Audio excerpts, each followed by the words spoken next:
Yo, what's up, guys? We just recently hit number 20 on the NA Masters ladder with my new variant of Burn, which is definitely a little bit different from many of the older ways. There's a lot of ways to build this deck, and I found that one that I think is, in my opinion, the best one, and that's just one of many decks we're going to be showing off in this week's Meta Mondays. Spoiler alert, most of the decks are actually the same as last week's decks. Alright, let's go ahead and jump right in. So, oh yeah, this should say March 30th. This is, I need to fix that. But, basically, just to reiterate, this is obviously your kind of weekly meta report. I'm going to be talking about kind of my personal opinion on the meta. Now, this personal opinion is backed by statistics, although, of course, it's not entirely built on those statistics. It's backed by statistics and, you know, the opinions of a lot of other top players that I talk to. But it is still my opinion, so there's going to be things, you know, on occasion that I'll end up having to adjust or being wrong about, so grain of salt as always. But just to reiterate, effectively, I have recently, these aren't definitions. I think that tier 1 and tier 2, they are not really defined by win rate per se, but I will say tier 1 decks will often have a 60+% win rate in Masters, and that, you know, tier 2 decks will often have slightly lower win rates in Masters. I would say a better definition of tiers, like a hard definition, is actually that tier 1 decks tend to have very few counters, whereas tier 2 decks tend to be matchup oriented, potential anti-meta decks, right? And in a perfectly logical system, you'd see win rates being very, very similar, but tiers would still exist. Okay, so to get into the good stuff, this is basically the new snapshot for this week. The big takeaway here is that control is on the rise. Control decks in general are just kind of doing better. They're being built better, they're being played better, and they're being kind of like teched against aggro quite a bit better. Now, this presents in a few different ways. First of all, Karma Ezreal is on the rise, as I'll talk about a little bit later, whereas Nox Ezreal has kind of lowered down. I'm going to remind you guys, if you haven't seen this before, that basically I do try to keep the position within the tier list a general concept of what it means to be like better or worse. So, in theory, being higher up on even like a tier, like tier 2 Karma Ezreal, this means if I had to pick, it might be a bit of a higher score than some of the other tier 2 decks. In reality, tier 2 is tier 2, but, you know, it's kind of a tiebreaker, I guess you could say. So, Karma Ezreal is up. Nox Ezreal is definitely quite a bit down. I was thinking, like, you know, it definitely had some of the makings of a tier 1 deck, but I do ultimately think that, you know, there have been some counters that have come out to it, one of which actually incidentally being Korrina control. Now, if you watch my stream on Twitch, you'll probably know that I don't really have a amazingly high opinion of Korrina control, but it does have a monstrous win rate, as a lot of you guys know as well. So I'm going to be talking about that as well, because, of course, it is something that we cannot ignore. I personally, spoiler alert, suspect that it cannot maintain this win rate based on a lot of things about the deck, but I'll talk about that later, and I could be wrong, we'll see. But yeah, we have aggro variants just a little bit further down. They're still solid decks. These are currently just tier 1 and tier 2 decks, so even being lower on this list means, you know, it's a good deck, unlike, of course, these last two entries. These are not good decks, don't play these. But right now I don't really have any like tier 3 stuff. Tier 3 is defined as stuff I wouldn't really recommend, but these are interesting. They have different matchup tables, and they might be ways to play kind of like your favorite things. Like, for example, if I make a good Vlad deck, it's still a Vlad deck, you know, but if you're hankering to play Vlad or Yasuo or something, and I have a good list for you, I'll list that under tier 3. So keep in mind, tier 2 are still decks I recommend, so there's nothing wrong with entries a little bit lower on this list. Anyway, we're going to go ahead and get started with individual deck lists and what we're going to say about them, including their win rate and play rate, and how that has gone up or down since last week. And just to reiterate, the stats that we will be providing in this video can all be found, if you want to take a look at them yourself, in the pinned comment in this video. That is the Mobalytics master data built off of everybody using the Mobalytics tracker in Masters in the last week. Okay, so let's get into Tier 1. Tier 1, you can see, is Nox Bannermen and Kinko Elusive. Last week, we had Nox Ezreal at the bottom of Tier 1. Ezreal is always one of those hard decks to judge. It's always just floating kind of like right below tier 1 or right at the bottom of tier 1, and it's kind of been an up and down process for me, but I do have to bump it down just a little bit here. Although, of course, there's different Ezreal variants, because its win rate came in a little bit low, and it's also a deck that I think is a bit more counterable than I originally thought. Okay, so Nox Bannermen, let's go ahead and check out this list. Alright, guys. It's the same deck as it was last week. There's not really a lot to talk about this. Now, there's different variants of this deck going around. I personally like House Spider. I think it's good in the mirror. It's going to, allow you to develop your board. I have, depending on the lineup, I've played in tournaments Omen Hawk because I was forced into kind of like a Freljord splash. I've messed around with the idea of Vile Feast in this slot, actually, which sounds a little weird, but I need to do a bit more experimentation with it. I think it could actually be really good. It's a really amazing in the mirror. It pops barriers and kills like Fleet Feather Tracker, and of course it develops, a free unit to help get value out of something like Vanguard Bannerman, right? The Deny version is also very, very popular with Bannerman. You're basically just running the same deck with 1 or 2 denies, and I think it's honestly might be on the rise now that control decks are looking like they are a little bit stronger. I might actually end up switching this to the Deny version for that reason, depending on how the next week plays out. Bannerman came in this week as the second highest play rate deck in Masters Ladder, with a 60% win rate. Pretty solid, basically what you'd expect from kind of like a tier 1 deck, flatting at 60, and it's very, very stable. This is one of the properties of a tier 1 deck, which is that their play rate and win rate are fairly disconnected, which is really, really important because normally you'll see win rate go down as play rate goes up. So that's effectively Bannerman, not too many changes there, but let's go on to Kinko Elusives. Kinko Elusives, another powerful deck, and this is one that I was messing around with for some time. I ended up, bit of a change from last week, putting into Spirit's Refuge because I was playing this deck in a tournament format, which was fairly unique. I actually don't spend a ton of time playing Kinko Elusives, but I was prepping for one of the tournaments in the last week. Honestly, I can't remember which, but one of the tournaments in the last week, I brought Kinko Elusives to, and I obviously, to bring a deck in a tournament, you need to grind it out a bunch. So I spent a bunch of time playing Kinko Elusives in the last week, and I ultimately decided that Spirit's Refuge ends up being a little bit better than some of the Twin Disciplines. I like the ability to keep your units alive and race the opponent down at the same time. This is my take on the deck. Some earlier versions of this deck were running Spirit's Refuge for kind of the same reason, and it's pretty close to Twin Disciplines, but it's a flexible slot. Now, again, there's a few different ways to run this deck, but ultimately, this is pretty cookie cutter, right? This is just kind of like the standard, very, very standard Kinko Elusives idea, and these are the 2 tier 1 decks.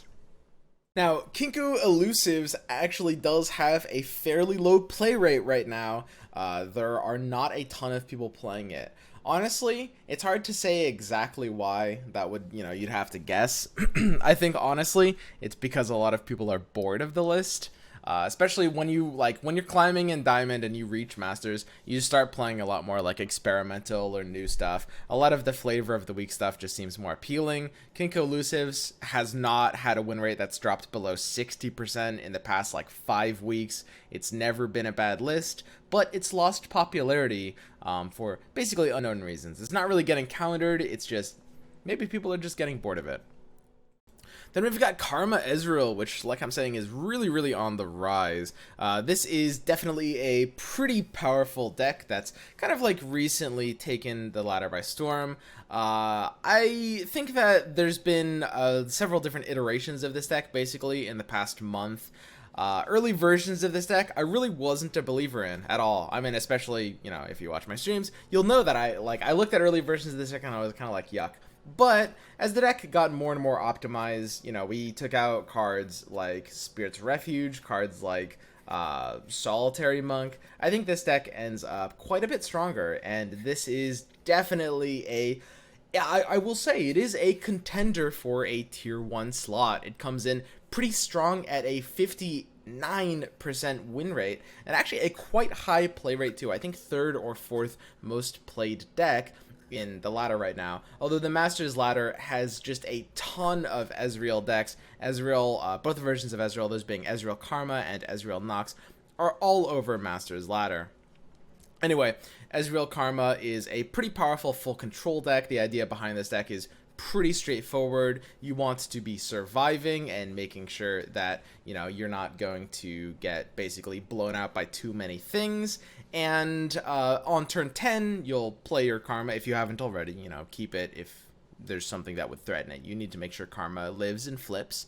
On turn 10, you've got Rummage. So save a Rummage, and then Rummage for a draw 4, and that's why this deck doesn't need Progress Day, because you just abuse the Karma Rummage interaction. Discard 2, draw 4, pretty good deal. And all it takes is 1. Your hand is refilled, and then you can go to town with like an Ezreal combo on their face. These Cask Salesmen in my version are basically staving off aggro, which I want to talk about because that is this deck's biggest weakness by far. Aggro matchups.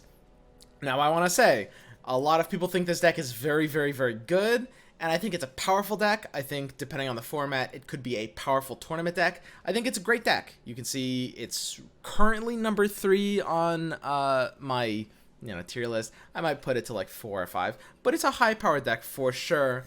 I personally suspect it won't be able to maintain tier 1 status because it is very counterable by aggro. And the bit of a win rate spike it had in the past week was, I think, largely correlated to aggro play rates dropping off like crazy. Right now, control decks are kind of the flavor of the week. A lot of people are experimenting with control decks. You know, a lot of like kind of They Who Endure Atrocity decks, which you would definitely characterize as control decks at this point. They've started going a lot more slow. That's a popular thing. A lot of like Shadow Isles versions going around with Korrina Veraza as an example. That's a popular thing.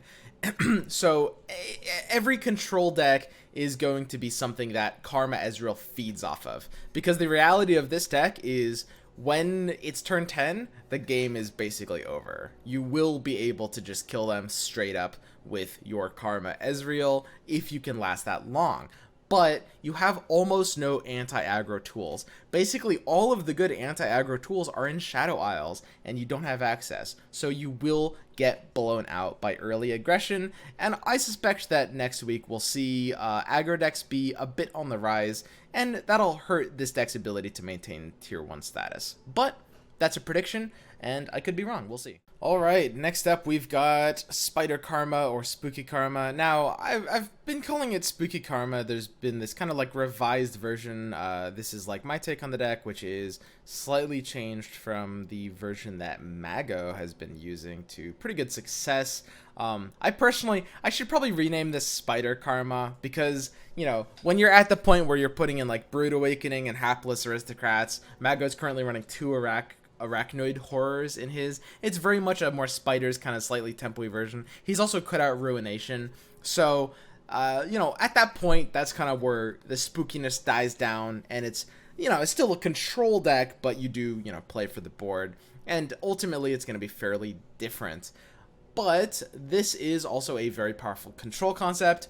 Unlike, you know, the last deck, this deck has a great matchup table into most versions of aggression because, of course, running 3 Withering Whales, 3 Grasps, a lot of lifesteal, a lot of unit control is going to do pretty well for you. Basically, the objective here is just make it to turn 10. When it's on turn 10, Karma will basically win you the game. You have a little bit of chip damage, and in, you know, modern versions of these decks, we have Elise.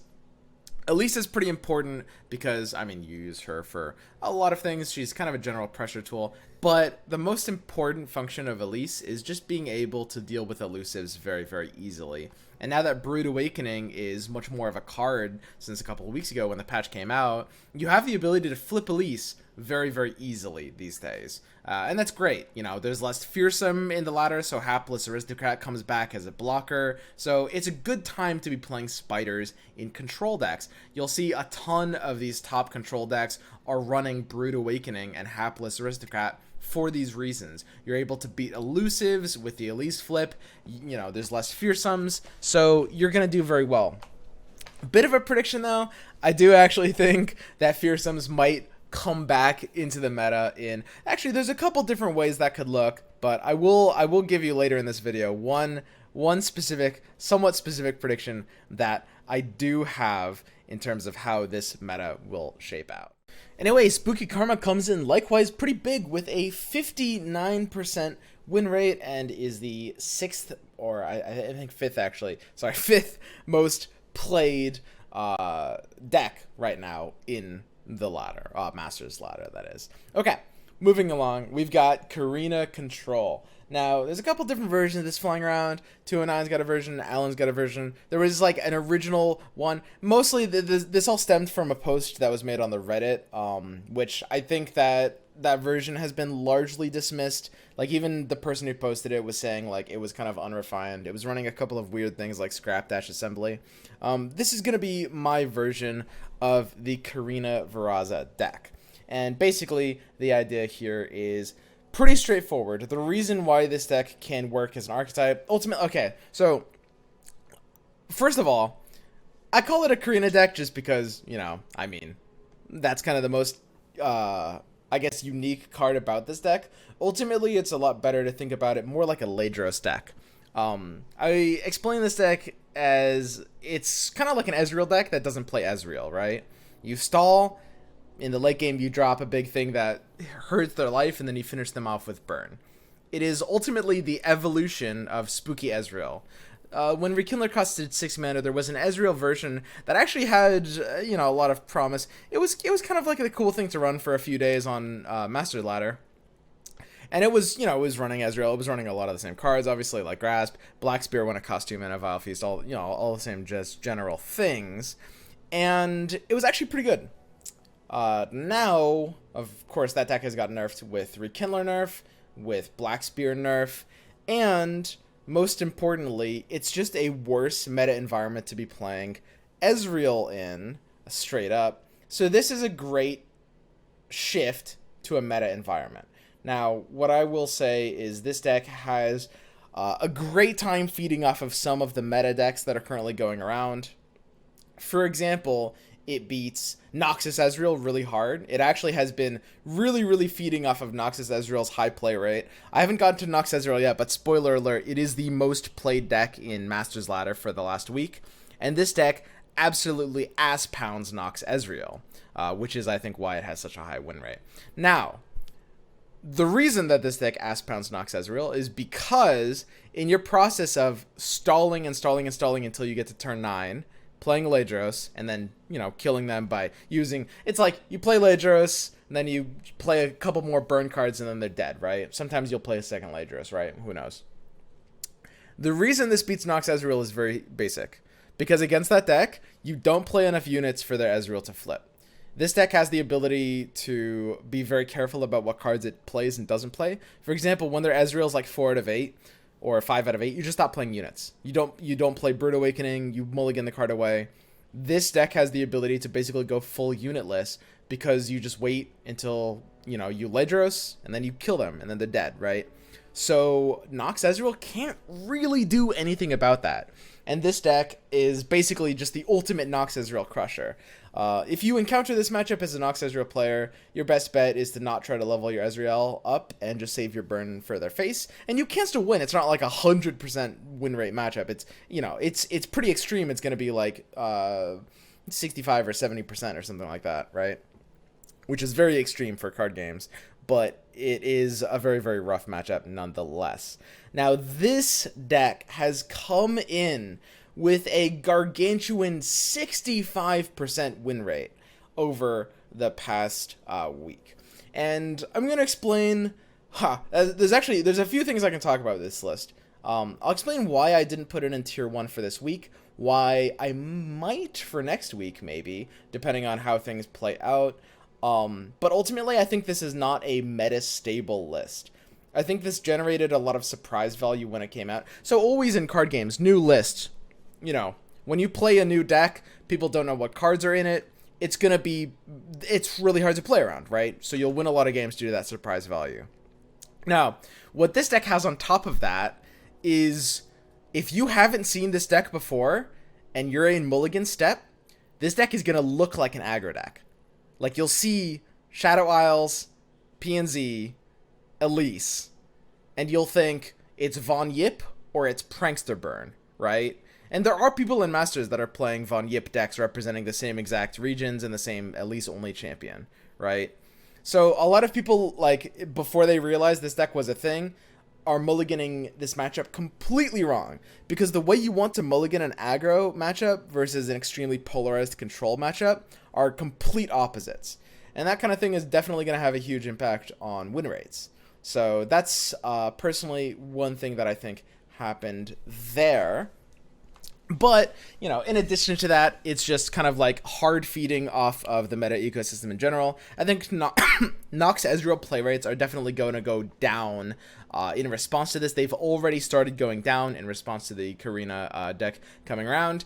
And I think that's definitely a bit of a problem. This deck does have some good matchup tables, but again, keep in mind it was mostly feeding off of Noxus Noxus Ezreal. And when that version starts to die down, this deck's play rate will sort of die down, the win rate will die down a bit as well. Think of it sort of like a wildfire that burns out too fast, right? It's basically, it's killing what it's consuming what its advantages, if that makes sense. It's like a virus or a parasite that kills its host. It's like, you know, viruses don't want to kill their host, they want to keep them alive and healthy, right? Not necessarily entirely healthy, but it's kind of a failure of the virus to kill a host. It's accidental, it's not by design, right? It's sort of the same way here. When a deck that has too polarizingly good of a matchup comes out and it's just able to hit the top meta deck, the most played meta deck at the time, which Noxus Ezreal was the most played meta deck this week, it's going to have a really excessive high win rate for a little bit, and then it's going to tank very suddenly. And, you know, we've all seen it happen very commonly before in a lot of card games, and that's why I think this deck won't be able to maintain its win rate. Now, whether it'll drop to 60 or 58 or 55, you know, that's the big question, and different people are going to disagree about that. But let me go ahead and throw one more thing your way with this deck. And this is actually a really, really powerful thing you can do. So you remember how just a little bit ago I was saying I suspect Fearsome will come back into the meta? Well, do you also remember how I was saying that this deck gets a big advantage because people don't know how to mulligan against it? There's a concept in card games, I guess it's not really present in Magic the Gathering, because in Magic you don't really know what colors or class your opponent is, but it's been a concept in like Gwent and Hearthstone and other card games, which is basically the polarized mulligan force, right? So let me give you an example. If you take a deck that looks exactly the same, right? Which in the case of Runeterra, that would be the same champions and the same colors. If you take two net decks that look exactly the same, but one of them forces you to mulligan in one specific way against aggro, you will need to mulligan in an extremely specific way. You'll need to, you know, play for your early game and stay alive and stuff. And if you've got another deck on the same ladder ecosystem that will also polarize your mulligans in the opposite direction, the two decks will basically team up, right? From a like meta ecosystem standpoint, it's sort of like symbiosis. It's like they're helping each other both get higher win rates. Because just by both of those decks existing in that state, players will have no idea how to mulligan. And that is incredibly powerful. It is hard to explain how powerful that is. It's insane. If you like, and you know, if you play the game a lot at a decently high level, you know how important mulliganing is, especially against these decks, because they are so specific in their win conditions, right? If you mulligan away your anti-aggro tools against the aggro version, you're gonna lose. You're dead, right? And I'll point out, we have already seen this deck, by the way, as a high tier ladder stable, and that is Elise Fearsome with PNZ Splash. So you're running Mist Wraiths and Wraith Callers, and you're splashing PNZ to get access to their burn for your over-the-top kill, okay? And this is what I predict. I predict that that deck is going to come back big next week. Maybe not super, super huge. Maybe it won't be tier 1, but I suspect it'll come back as a tier 2 deck. And if that happens, keep in mind, this deck's play rate will get boosted off of that as well. They'll feed off of each other. They'll both it'll be like a feedback loop. They'll both get stronger because of that, right? And that is pretty powerful. Usually, it's kind of unhealthy when that happens. It feels really bad to be kind of flipping a coin on your mulligan phase, not knowing exactly what to do. And it also can overrepresent the play rate of certain color combinations, right? So might start overrepresenting these colors. We'll see if my prediction is right. And like I was saying before, Fearsome is something that will also kind of come back in fashion, because there's a lot of control decks that are relying on these 1/1 or 2/1 blockers to stay alive. So that's going to be kind of my spicy prediction for this week, and I will personally build that deck and mess around with it. We're at the point where everyone is kind of, this Korrina deck has been a thing for 4 or 5 days. Everyone's pretty aware of it, so, you know, when you hit the ladder with at least PNZ, they'll probably mess up their mulligans, and eventually they'll just have to guess which deck you're playing. Okay, that one took a little while. I had a lot to talk about though, so that's fine. Then we've got Nox Ezreal. So Nox Ezreal has been a pretty powerful deck. Like I said, it got counters really, really hard by the Korrina deck. I think it's a solid deck. I'm going to have to bump it to tier 2 here because its win rate didn't stand. Honestly, I don't think this deck is bad. Its win rate actually comes in pretty low. Let me actually pull up the sheet here. And the win rate of Nox Ezreal is going to be 54.7%, which is, yeah, on the lower end of things. But as you can see, it's the most popular deck at 50 games played in the past week. So Nox Ezreal, you know, like I was saying, I don't think this deck is bad by any stretch of the imagination. I think it got pretty heavily countered by some of the kind of like meta shifts. Those are going to be like Karma Ezreal, and those are going to be you know, the deck we just talked about as well, Korrina, Veraza, Ladros. So this deck definitely got very popular very fast and then started to get countered. So it's rocking a 54.7% win rate. Its play rate is probably going to go down a little bit, and then it's going to basically stabilize at a bit of a lower play rate with a win rate that's probably like, it'll probably be like 56, 57 next week would be my guess. Because again, play rate and win rate are inversely correlated, right? When your play rate goes up, your win rate goes down. You get more countered. Now, the question is, how stable is your deck in a meta environment, right? Which is to say, what's the correlation between, you know, the degree to which a higher play rate will lower your win rate? How counterable is your deck? Last week, I predicted that Ezreal wouldn't be very counterable, and I was wrong. It actually ends up being a bit more counterable than I thought, which makes it not really have the properties that a tier 1 deck needs. So this is a pretty comfortable tier 2 deck. Since last week, I made just one change. I put in one used Cask Salesman instead of Culling Strike. I think Culling Strike is just a little too situational, and used Cask Salesman is a great tool to effectively just chill and counter the opponent trying to set up an attack, right? You can also just do 2 damage to their face sometimes with a Caustic Cask, but if they try to develop into an attack, Singleton used Cask Salesman can really punish that if you haven't drawn a sentry, or you just want to use the Cask Salesman instead, could give you another option. Okay, so that takes us to Burn, Discard, Aggro. And you guys can check out this new variant I've been working with that I kind of like. I guess I sort of teased at the start of the video. I didn't really mean to do like a YouTuber tease thing, but it just worked out that way. Now this deck, it's nothing revolutionary. It's pretty standard in terms of normal burn elements, right? It's got pretty much what you expect. It's got all the direct damage cards: 3 Mystic Shot, 3 Get Excited, 3 Decimate, 3 Jinx, 3 Boomka Rookie. But our ratios for some things are slightly different, and the biggest change is we are using Draven instead of Teemo, right? So it's a few cards different, not incredibly different, but I think this is the most optimized burn version. I've been kind of thinking about it a lot, and I don't really love Teemo in this list. I think I might run him as potentially a one of. It's possible I could slide that in, but I really like having 3 Draven, 3 Jinx, and Teemo really does feel very comparable to Precious Pet at the end of the day. It'll have some slightly better matchups than Precious Pet, but Pet's really good against Kinko Elusives, and that's one of the problem matchups for this deck.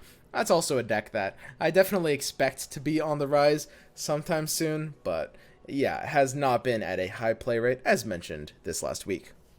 Okay, so that's about it for this deck. I mean, it's pretty straightforward. It's aggro, it's burn with a little bit of discard package. You're going to be leveling your Jinx aggressively. You're going to be rushing down your opponent's face very, very aggressively. I will say the one thing about this deck is just burn your opponent's face. That's it. Just damage their face, and then they're dead. Nexuses only have 20 health, so if you just deal 20 damage to them, they lose. You just decimate 5 times, and you're good. That's all you need. Yeah, pretty straightforward deck to play, ultimately.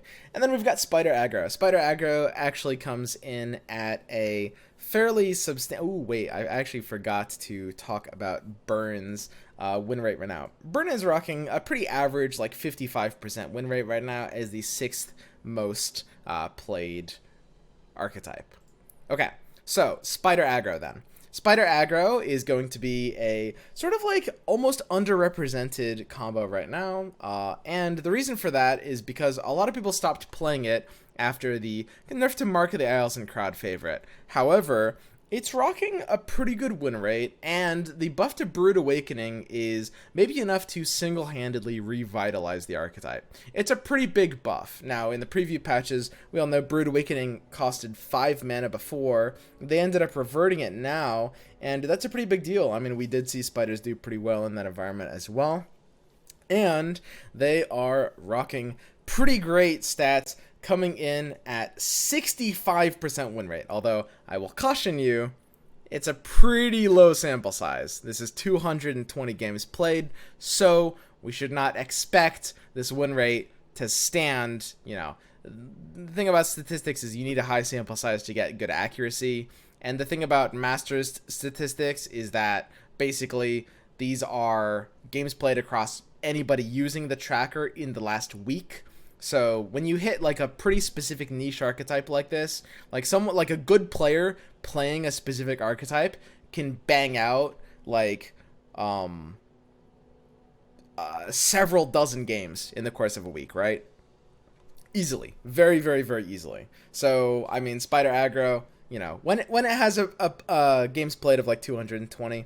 You tend to err on the side of caution. I do think this is a powerful deck. I don't expect the 65% win rate to hold, but it'll do pretty well, and it definitely has the ability to outscale Burn. Now, it's going to depend on the exact form that opponents, it'll depend on the exact form that the ladder is taking, because Burn discard aggro is going to be what you want when you're trying to beat certain decks that will try to control your board, because Burn discard aggro doesn't really play for the board that much. You know, you're not really losing as much to cards like Withering Wail is going to be a good example of that, or even cards like Grasp, Avalanche. I guess Ruination, although aggro is usually a little too fast for stuff like Ruination, but board control in general is less of a problem. They kill your board, and you're like, okay, I've got just 8 cards to kill you with Burn. Now, Spider Aggro does beat the Burn discard Mirror, because it does tend to kill you faster, and you can't really kill their units, since your spells are all kind of committed to direct to face, right?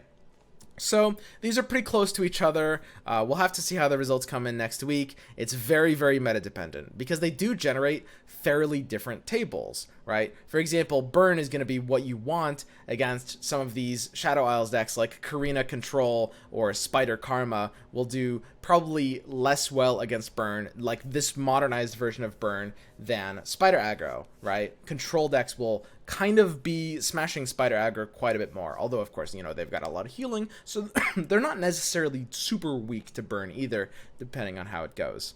Both of them will do very well against stuff like Karma Ezreal, and if Spider Aggro does rise up, that's going to be one of the things that will be there to ready to kind of slap Karma Ezreal down. Anyway, definitely a deck that has a lot of potential moving forward. I might experiment with that, see if I can tweak it a little bit, But going to the Arachnoid Hosts is, I think, it was a card that was already seeing play at high levels with Spider Aggro, like top 10 Masters, and Brood Awakening, of course, going to 5 mana just makes Arachnoid Host that much better. So it's a great replacement for the old Darius top-end finisher. Okay, and lastly, we get to Endure Spiders. There's a lot of different ways to play this deck. My tab just crashed. There's a lot of ways to play Endure Spiders, and namely, that's going to be basically, you know, do you want to run more Threshes, more Tryndamere, more Control-y, or more Tempo-y, right? You can kind of play it more Control-y, or you can play it more Tempo-y. I think my Firefox just ran out of memory or something. It's okay, because I'm really good at stalling in these situations. Okay, so this is basically what we're talking about. This is sort of a hybrid. It has some control elements with a good bit of tempo elements with 3 Omen Hawks, while balancing, you know, 3 Withering Whales, 1 Atrocity, and 1 Ruination. Most versions are running 2 Atrocities, and then you'll see ones that are geared a bit more control-y. You'll see ones that are geared a bit more tempo-y. This is just kind of like a right-in-the-middle version. So, a lot of different ways to run this deck, which makes it kind of hard to talk about, right? Because, you know, there's at least like 3 fairly distinct lists when people talk about like Endure Spiders or Control Spiders with Freljord, right? There's some like Control Freljord Spiders that have cut out Endure, but it actually largely plays with kind of like it will largely have the same matchup tables even without Endure, so ultimately you'd probably call that the same general archetype as well. It's very muddled, but it actually came in at a pretty powerful. This is not right. That's not supposed to be there. You guys aren't supposed to see that. It came in at a quite reasonable 57.8 win rate, which actually surprised me a little bit. I thought this deck would do a little bit weaker than that, so I might be bumping it up. If you want to, you know, trust stats more than you trust me, go ahead and play this. It is a good deck. It's not like I'm not recommending it. It's not like, you know, it's still on my sheet. My sheet is entirely decks that I recommend for all of you guys, right? So this is still a very, very good deck. I'd place it a little bit below some of the others, despite its higher win rate, but yeah, that's basically it. So I'll see if I can mess around with different forms of this. I think that, you know, ultimately all of these decks are, you know, like I say, not weak. They all are pretty powerful decks moving forward. You know, I'm feeling like doing something a little bit special here. So I'm going to go ahead. I'm going to give you guys a sneak peek preview of a little project of mine, something I've been kind of thinking about and theory crafting. So I just want to say this is a special moment where you guys, you YouTube boys, are actually gonna see something before the Twitch boys. Okay, this is really, really rare because almost always it's the other way around. Everyone, you know, who watches my stream over at twitch.tv/swimstream is going to be normally seeing things before you guys. I'm gonna show off a little project of mine that I haven't played this deck once, but I think it's actually a pretty cute idea. And I'll be playing it on stream, maybe either today or tomorrow, because I really want to mess around with this.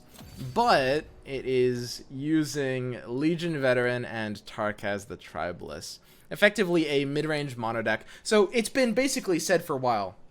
Everyone knows Allegiance is kind of one of the most consistently powerful things in the entire game, right? So, you know, that basically leads us to the point, which is, how do we make Avros and Outriders work? Because, you know, there's been Wraith Colors, there's been Bannermen, there's been Kinko Elusive, and the problem with Avros and Outriders for the longest time has been there's not enough good Freljord cards to make a mono deck, right? It's not as if Avros and Outriders itself isn't powerful, it's just that there's not enough good Freljord cards. But I think when combined in exactly this way, Legion Veteran actually does have pretty great synergy with Braum. We've all seen how good a 4-mana 4/5 stat line can go with, you know, Bull Elnux being in the past, and this has a special effect on top of that. And Legion into Tarkaz is actually, that's pretty toxic. I'm not gonna lie. Like, when I'm attacking odds, I drop Legion on 4, maybe get off a sick block with it, who knows. I slam Tarkaz on 5 and swing, and then immediately, you know, because the Tarkaz ability will be resolving before combat, immediately my units all gain the +1 attack, and any blockers are going to, of course, have to take 1 extra damage on the Tarkaz as well. So this actually could be definitely a bit of an archetype moving forward. I don't know how I feel about Freljord. I might have to tinker with this a bit more, but like I said, we know mono has been one of the strongest things. I just thought I'd do something a little bit special and show you guys something I've been just cooking up in my head. All right, that is it though for me. That's it for this Meta Mondays, and yeah, I guess I'll see you guys next time.